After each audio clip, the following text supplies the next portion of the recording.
Hi guys, I'm Dan from Correct Osteopathy Clinic, and today I want to talk to you a little bit about lordosis. So it's a condition with the spine. However, you can get two sort of types or areas that can suffer from lordosis in the spine. So the cervical spine, the neck, okay, the spine of the neck, and also the lumbar back as well, so the lumbar spine.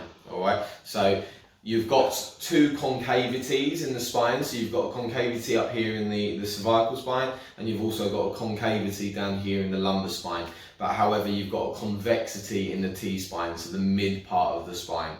Alright, but I'm going to talk to you a little bit more about the lumbar spine today and lordosis affecting the lumbar spine, because that's probably the most common area that you'll see it there. So you can suffer from lordosis after it being hereditary. So genetically, you can get a lordosis, but there are other underlying issues that can cause lordosis in the lumbar spine as well, such as things like Sherman's can then increase the curvature of the mid back and put more pressure onto the lower back. Things like spondylolisthesis, where you get a forward slippage of one of the vertebra. Even things like being overweight and so on can put increased amount of pressure on the lumbar spine and push it more into that concavity, that lordosis. Okay, so that lordosis is an increased amount of concavity in the lumbar spine. All right, as you can probably see there. Okay, so with obviously lordosis, it can affect other structures around the actual spine. So you can get what's called like a facet irritation from it. So these little joints at the back of the spine can start to get compressed as it's going further back. Okay, so the bones and the joints at the back of the spine can get more and more compressed from it. It can even increase the risk or likelihood of what we call a spondylolisthesis. So it can push the vertebra forward more and more and more, and cause that issue there.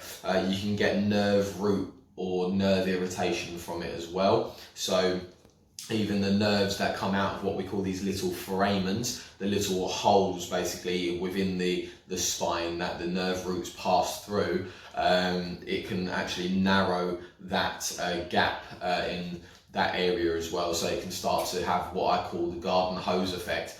So if you turn the hose on at the wall and then all of a sudden you start to pinch it slower and slower and slower, you can obviously affect the water distribution out of the hose. However, nerves work in the same exact way. So obviously if that foramen, that hole that the nerve root passes through, gets narrower and narrower and narrower because of the increased amount of lordosis in the lumbar spine, you're going to start affecting obviously the nerve distribution in that as well. You can also get other obviously mechanical issues from just lordosis in general, so it can start affecting things like biomechanics and whatnot else, the way you're moving, the way you're sort of doing things as well. So obviously you can get a knock-on effect from things like lordosis, even muscular issues and ligamentous problems as well. So if you get an increased strain around this area from that lordosis curvature, you can get things like a ligamentous strain or sprain, either one that you want to say, that attach onto the actual lumbar spine as well, and then onto, say, like the ilium or even the sacrum and so on. Okay, or even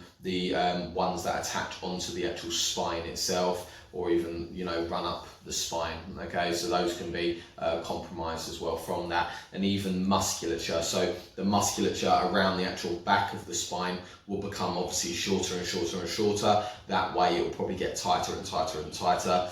And then you start getting like a muscular symptoms with it as well. So you might even get like muscle pains and so on like that. So that's a little bit about lordosis. With treatment for things like lordosis, exercise is great. Obviously it's going to be more of like a long-term effect. The spine does not move easily, so I mean, as in the vertebra take a long time to try and change any sort of curvatures and whatnot else in the spine. However, obviously the actual spine mobility and range of movement is good, but to change these type of curvatures in the spine is more of a long-term effect as well. So things like manual therapy, such as osteopathy and exercise. Exercise is a great thing to try and reduce the amount of lordosis in the lumbar spine. Things like knee hugs are really good for that side of things. If you do like yoga, child's pose, that style of stuff, that's going to straighten out the lumbar spine. Okay, so you're sort of like trying to tuck your bum underneath your legs. Okay, so you're sort of doing that with it, all right, and then all of a sudden that's going to start to try and flatten out the lumbar spine, all right. So those sort of things, like I said, knee hugs and child's pose, really quite good, and also things like manual therapy, where we can actually really try and stretch out the lower back and try and gain as much freedom and mobility from your lower back as well, and help with those symptoms if you are suffering from those sort of things. If you are, please just give us a call. I'll put the the phone number, email and website you can book online if you want to. So I hope you have a great day, and I'll hope to see you soon.